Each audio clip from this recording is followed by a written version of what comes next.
बाद में भीड़ एकदम से सब निकली गई, एक दूसरे के ऊपर सब हुई है। पुलिस प्रशासन की जिम्मेवारी के हिसाब से ये इतना कांड हुआ है। नहीं कोई ऑक्सीजन है और किसी ने परमिशन दी उनको। पहले भोले बाबा को अरेस्ट कीजिए।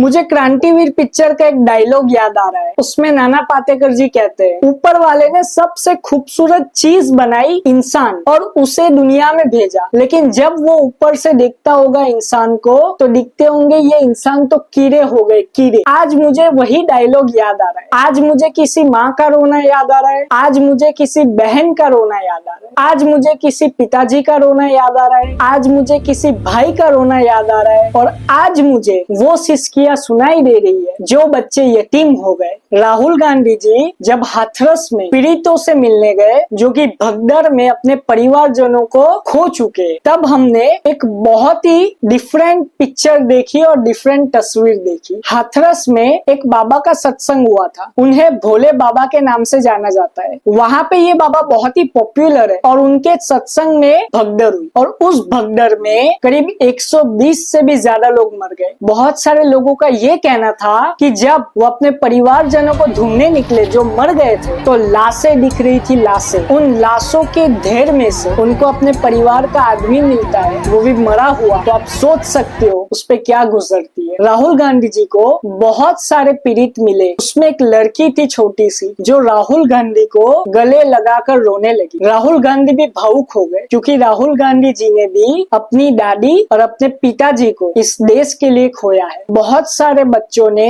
अपनी माँ को खो दिया, बहुत सारे बच्चों ने अपने पिताजी को खो दिया। यहाँ पे बहुत सारे लोग ये कह रहे हैं कि सरकार जितना हो सके उतना ज्यादा मुआवजा दे। मैं यहाँ पे सिर्फ इतना कहना चाहूंगा कि परिवार के लोगों को मुआवजा तो मिलना चाहिए, लेकिन उसके साथ हमको एक और चीज ध्यान रखनी चाहिए कि ऐसी घटना वापस कभी ना हो। क्योंकि मैं खुद अंदर से बहुत ही इमोशनल हूँ, मैं भी कैमरा पे दिखा नहीं सकता। आप खुद सोचिएगा, अगर आपकी माँ, अगर आपके पिताजी, अगर आपके भाई या आपका कोई भी परिवार का आदमी जो आपसे बहुत नजदीक है और वो ऐसे भगदड़ में मर जाता है तो आपको कैसा लगेगा। उन बच्चों पे क्या गुजरी होगी जिन्होंने अपने पिता और माता की लाशों को अपनी आंखों से देखा होगा। राहुल गांधी जी ने उत्तर प्रदेश के मुख्यमंत्री जी से कहा है कि दिल खोल के मुआवजा दे। मुआवजा बिल्कुल मिलना चाहिए। राहुल गांधी जी ने ये भी कहा कि वो कोई राजनीति नहीं करना चाहते। ये टॉपिक बहुत सारे बड़े लीडर्स जैसे कि नरेंद्र मोदी जी हो गए, कांग्रेस के लीडर्स हो गए, बीजेपी के हो गए, कोई भी पॉलिटिकल पार्टी के, उन सब ने दुख जाहिर किया। और ये एक ऐसी घटना है जिसमें हम किसी को भी दोषी मानने से पहले हमको 100 बार सोचना पड़ेगा, क्योंकि जो भगदड़ मची और उसमें लोग मरे उसमें कौन जिम्मेदार है, कौन जिम्मेदार नहीं है, ये आप मुझे कमेंट में जरूर बताइएगा। लास्ट में मैं ये कह के खत्म करूंगा कि कहीं मंदिर में दिया नहीं, कहीं मस्जिद में दुआ नहीं, मेरे शहर में है खुदा बहुत लेकिन आदमी का पता नहीं। जय हिंद।